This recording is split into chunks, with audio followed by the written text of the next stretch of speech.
Marcus Davenport had lived in his modest but charming home at the edge of Oak Ridge Estates for over 20 years. Though technically outside the upscale neighborhood's boundaries, his 10-acre property shared a natural border with it, a gentle creek that wound through his land before entering Oak Ridge Estates. The property had been significantly more affordable than those within the HOA's jurisdiction, which had suited Marcus perfectly. As a wildlife photographer and part-time conservation consultant, he valued the natural setting more than manicured lawns and cookie-cutter architecture. The creek was the heart and soul of his property. Over the years, Marcus had documented the remarkable diversity of life it supported. Herons stalking fish in the shallows at dawn, families of raccoons washing their food at dusk, and even the occasional deer that came to drink from its clear waters. In spring, wildflowers carpeted its banks. In autumn, the surrounding maples and oaks reflected their fiery colors on its surface. Marcus had built a small wooden deck overlooking a particularly serene bend in the creek, where he spent countless evenings with a cup of tea and his camera, capturing the changing light and seasonal visitors. For 2 decades, the arrangement had been peaceful. Most Oak Ridge residents appreciated the natural buffer the creek provided, and several neighbors had become friends with Marcus over the years. Mrs. Ellison, whose backyard abutted the creek, often commented how her grandchildren loved to visit just to watch the ducklings in spring. Dr. Patel, 3 houses down, was an amateur botanist who occasionally joined Marcus to document the native plant species thriving along the waterway. The creek had never been a point of contention until Richard Hawthorne was elected as president of the Oak Ridge Estates HOA 11 months ago.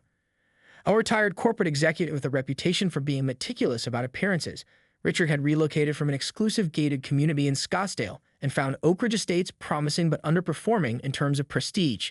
He had campaigned aggressively for the HOA presidency, distributing glossy brochures outlining his vision to elevate the neighborhood's status and promising a 15% increase in property values within 2 years. Within weeks of taking office, Richard began implementing what he called property value protection measures. Homeowners received notices about infractions of HOA rules that had long been overlooked, mailboxes that stood 2 inches too high, exterior paint that was autumn beige rather than the approved sandstone, and hedges trimmed in rounded rather than squared shapes. Richard established a neighborhood aesthetics committee that conducted weekly patrols, measuring grass height and photographing unapproved lawn ornaments. Many residents grumbled privately but complied with the new regime. The few who spoke out at HOA meetings were quickly silenced by Richard's rehearsed speeches about collective investment protection and statistical correlations between uniformity and property values. By his 6th month as president, Richard had doubled the HOA's legal fund and hired a dedicated compliance officer, a retired military man who approached his duties with drill sergeant precision. Marcus had observed these changes with detached amusement, grateful that his property lay outside the HOA's jurisdiction. That sense of security, however, was about to shatter as Richard Hawthorne turned his attention to what he had recently begun referring to as the unsightly drainage issue along the neighborhood's northern perimeter. The first hint of trouble came on an unseasonably warm February morning. Marcus was enjoying his Saturday ritual, coffee on the deck, binoculars in hand, observing a family of cardinals that had taken up residence in a service-buried bush near the creek, the distinctive sound of a luxury SUV pulling up his gravel driveway. Marcus spent the next few days researching water rights and environmental regulations, hoping to find some legal means to protect the creek. He called the county environmental office, but was met with sympathetic but unhelpful responses. If they secured the permits and are only modifying their side of the waterway, there's not much we can do, explained Darlene, the environmental compliance officer. The regulations have exemptions for aesthetic improvements in residential areas, and your creek isn't designated as protected habitat. Despite this discouragement, Marcus attended Tuesday's HOA meeting, sitting quietly in the back row of the community center. Richard led the meeting with corporate efficiency, moving quickly through agenda items with minimal discussion. When they reached the Waterway Enhancement Initiative, Richard presented it as a done deal, showing the same stereo renderings he'd shown Marcus while emphasizing property value increases and reduce nuisance wildlife. During the brief Q&A, a younger homeowner, Marcus recognized her as Jennifer Wong, who had moved in last summer, raised her hand hesitantly. "I'm concerned about the environmental impact," she ventured. "My children love watching the ducks and frogs. Will the wildlife be able to survive in a concrete channel?" Richard's smile was practiced but cold. "The project includes decorative elements that mimic natural features. Rest assured, any desirable wildlife will adapt. The important thing is eliminating the mosquito breeding grounds and preventing unsupervised access by children, which is currently a significant liability issue." Marcus wanted to speak up to explain that the mosquito breeding grounds were actually crucial wetland patches that filtered pollutants and supported amphibians that controlled the actual mosquito population, But as a non-HOA member, he had no speaking privileges. He watched in frustration as the board voted unanimously to approve Prestige Waterscapes as the contractor for the project. The following Saturday, Marcus was working in his garden when he noticed several men in hard hats examining the creek where it entered Oak Ridge Estates. He set down his trowel and walked over to introduce himself. Richard Hawthorne stood among them, clipboard in hand, barely acknowledging Marcus's greeting. "Good morning," Marcus said, extending his hand to a man who appeared to be the project manager. "I'm Marcus Davenport. I own the property upstream." The contractor smiled and shook his hand. "Tony Mendez. Nice place you got here. Beautiful natural setting." "We're finalizing the logistics for addressing the unsightly natural water feature," Richard interrupted, not looking up from his clipboard. "The board has approved a beautification project that will enclose the creek in concrete channels and add decorative fencing within our boundaries." Tony looked uncomfortable at Richard's tone but maintained his professional demeanor. "We'll be installing a modified French drain system with aesthetic concrete facing. The channel will be approximately 60% of the current width, which our engineers believe will still accommodate normal water flow." Marcus felt his heart sink. 60%? What happens during spring runoff when the volume triples? Construction began the following Monday, just as Richard had promised. Marcus stood at his property line each morning, documenting the transformation with his camera. The crew worked efficiently under Tony's supervision, excavating the natural creek bed and replacing it with a precisely engineered concrete channel. "It's like watching them pave over a garden," Marcus commented to Mrs. Ellison, who had come to stand beside him on the fourth day of construction. "I know," she sighed. Richard presented it as a unanimous decision, but many of us had reservations. "The problem is you hold the proxies for at least 12 vacation properties whose owners just rubber stamp whatever he recommends." She squeezed Marcus's arm sympathetically. "My grandchildren cried when I told them the tadpoles wouldn't be coming back this spring." By the end of the second week, the project was nearing completion. The once meandering creek now flowed through a rigid concrete channel, flanked by what Richard had termed estate-quality wrought iron fencing. The decorative boulders, made of lightweight composite material, were spaced at mathematically precise intervals. Solar-powered landscape lighting illuminated the water at night with an artificial blue glow that Marcus found almost offensive in its garishness. "We've upgraded the natural area to complement our community aesthetic," Richard announced proudly at the ribbon-cutting ceremony, which Marcus observed from his property. "This enhancement eliminates liability issues, prevents erosion, and adds a controlled water feature that increases adjacent property values by an estimated 8%. For 2 weeks, the modified creek functioned as designed, carrying water in its narrowed channel without incident. But nature, Marcus knew, operated on its own timetable. In late March, an unusually heavy spring storm settled over the region, dumping nearly 4 inches of rain in a 36-hour period. Marcus woke at dawn to find his worst fears realized. The creek, unable to handle the increased volume through its narrow passage, had backed up at the entrance to Oak Ridge Estates. Water had spilled over the banks, creating a shallow pond across nearly an acre of his land. His garden was submerged under 8 inches of water, and the runoff was creeping toward his workshop. Grabbing his camera, Marcus documented the flooding, then called Tony Mendez. "I warned about this," he said when the contractor answered. "The channel can't handle spring runoff. My property is flooding, and I've got at least $1,000 in damage to my garden and landscaping already." Tony arrived within the hour, his expression grim as he surveyed the backup. "This is exactly what I was concerned about," he admitted, taking measurements of the water depth. "The engineering specs were based on average water flow, not peak volume. I suggested a wider entrance point and overflow channels, but let me guess," Marcus said. Richard wouldn't listen. "Budget and aesthetics were prioritized over functionality," Tony confirmed diplomatically. "I'll see what I can do to modify the..." The weeks following the flooding brought more rain and more problems. Though not as severe as the initial deluge, each storm resulted in water backing up at the entrance to the concrete channel, creating a persistent soggy area in what had once been Marcus's thriving garden. He installed a small pump system to protect his workshop, but it was a temporary solution at best.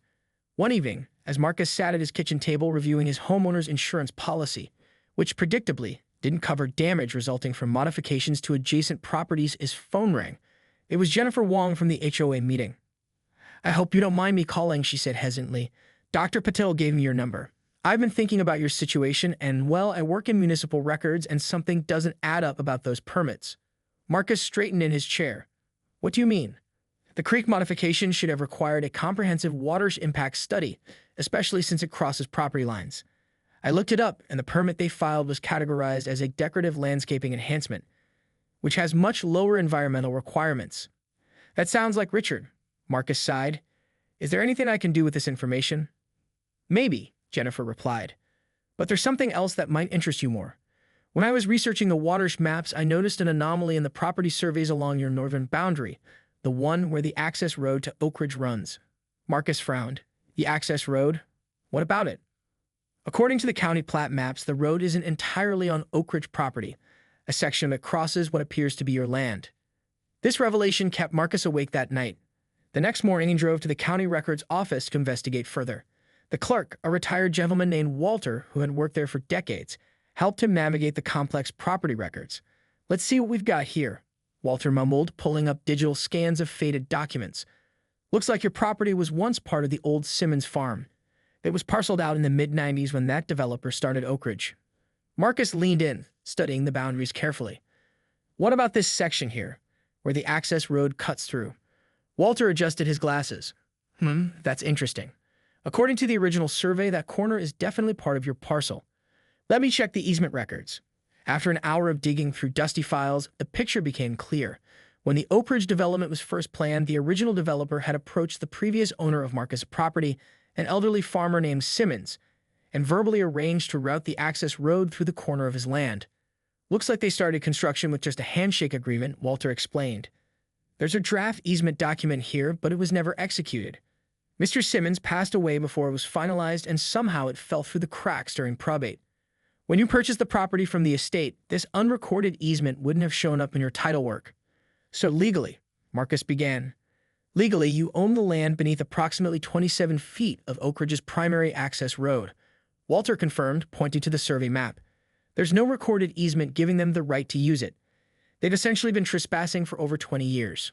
Marcus sat back, stunned. How could this have been overlooked for so long? Walter shrugged. Happens more than you'd think, especially with older properties. Unless there's a dispute, these things can go unnoticed for decades. Determined to confirm this finding, Marcus hired a professional surveyor the following day. Alan Reeves, a licensed land surveyor with 30 years of experience, spent a morning taking precise measurements and consulting GPS coordinates. Your county records are correct, he confirmed, showing Marcus the results on his tablet. This section of the access road definitely crosses your property. No question about it. He planted a small survey flag at the exact point where the Oak Ridge access road entered Marcus's land. This is your property line right here. And there's no recorded easement, Marcus asked. None that I can find, Alan replied. In legal terms, they have what's called a prescriptive easement due to long-term use, but that's much more limited than a formal recorded easement. As the property owner, you have significant rights regarding how your land is used.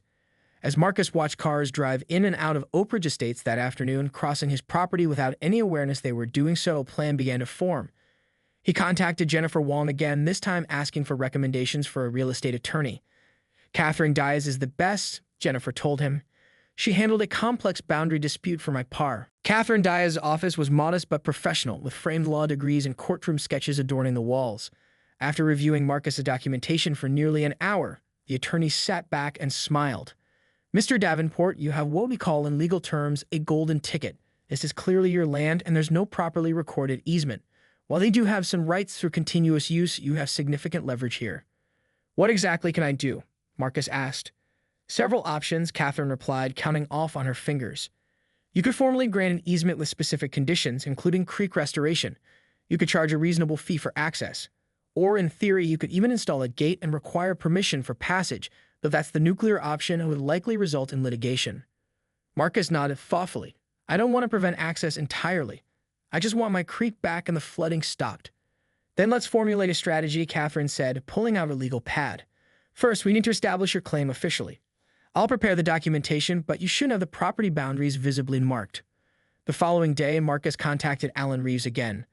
The surveyor returned with assistance and equipment, methodically placing tall, bright orange boundary markers at precise intervals along the property line, including several prominent stakes where the access road crossed Marcus's land.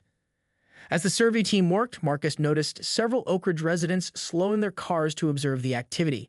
By afternoon, he had received 3 phone calls from neighbors asking about the markers. Just routine property maintenance, Marcus told Mrs. Ellison when she called. I'm updating my records after the recent flooding issues.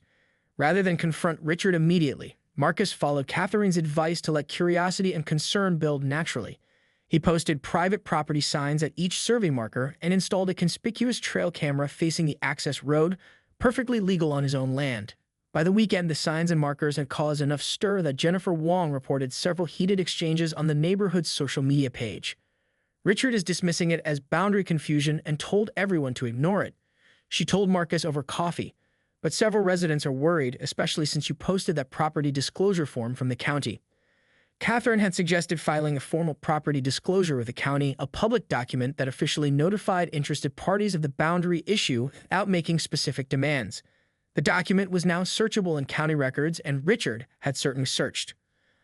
On Monday morning, Marcus's phone rang. Richard Hawthorne's name flashed on the screen. "What exactly do you think you're doing, Davenport?" Richard demanded without preamble. "Just clarifying my property boundaries," Marcus replied calmly, following the script Catherine had prepared. "Recent events made me realize I needed to update my records. Those markers are creating unnecessary concern in the community," Richard snapped. "I expect them removed immediately." "I'm afraid I can't do that," Marcus responded. "They're legally placed within my property lines, which, as you can now see, include a portion of the access road to Oak Ridge Estates." A lengthy silence followed. When Richard spoke again, his tone had shifted to one of forced cordiality. "Perhaps we should discuss this.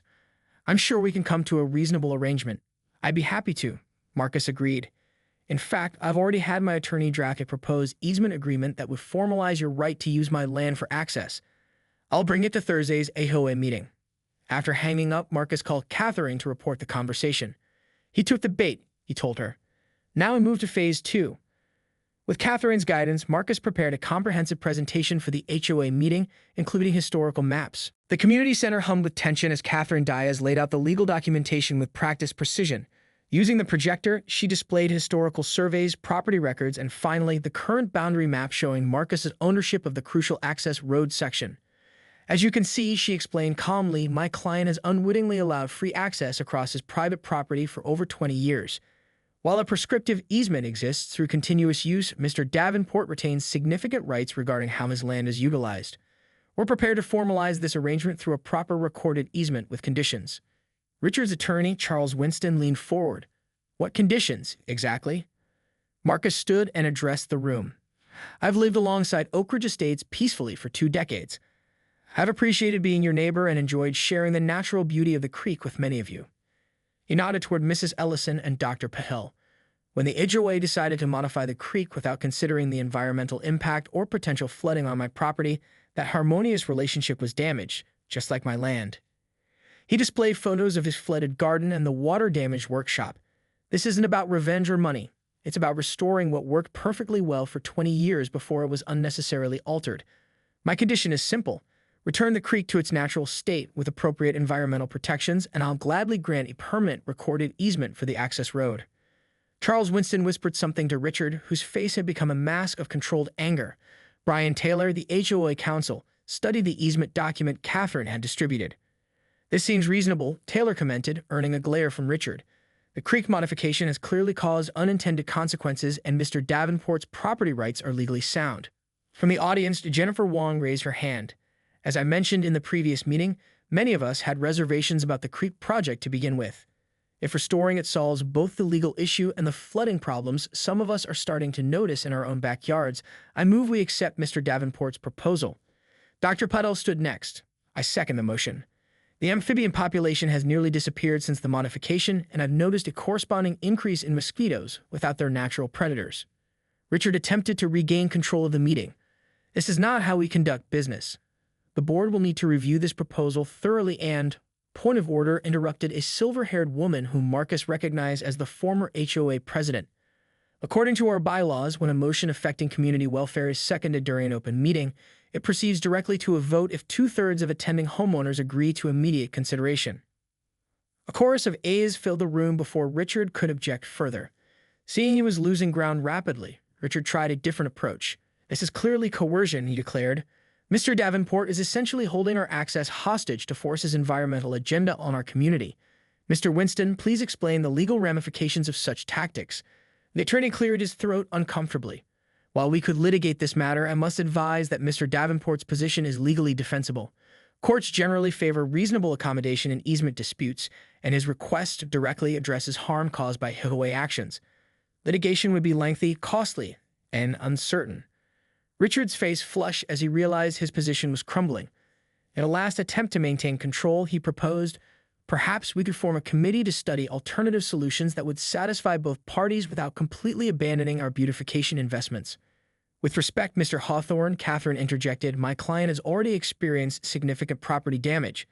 Each rainfall causes further issues. We're prepared to file for an emergency injunction regarding road access if this matter isn't resolved promptly." The room fell silent as the implications sank in.